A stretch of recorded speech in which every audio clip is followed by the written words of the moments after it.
un événement comme celui-ci, c'est choquant. Dans quel cas la police peut entamer ce genre de course-poursuite? Clairement pas sur un enfant de 11 ans et clairement pas dans un parc, non?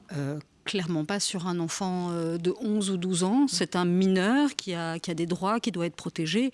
Alors, moi, je ne connais pas les circonstances. Et évidemment, c'est toujours Elles sont encore étudiées. Hein. Voilà. Alors, pour la famille, c'est un drame, ça, c'est certain. Il y a des circonstances qui vont être probablement éclaircies à travers l'enquête qui va être menée. Mais lorsqu'on est policier, en principe, vous l'avez rappelé, il y a une proportionnalité dans la réponse que la police doit donner. Il faut que ce soit raisonné, raisonnable. Est-ce que c'est raisonnable et proportionnel de s'engager dans un parc, de poursuivre un gamin qui est en trottinette et le percuter? De nouveau, je ne connais pas les circonstances exactes, mais ça m'apparaît pas du tout proportionné. Alors maintenant, la question de savoir est-ce qu'il faut encadrer plus, moi j'ai envie de dire, ben non, le cadre, il existe déjà. Les policiers ne sont pas au-dessus des lois.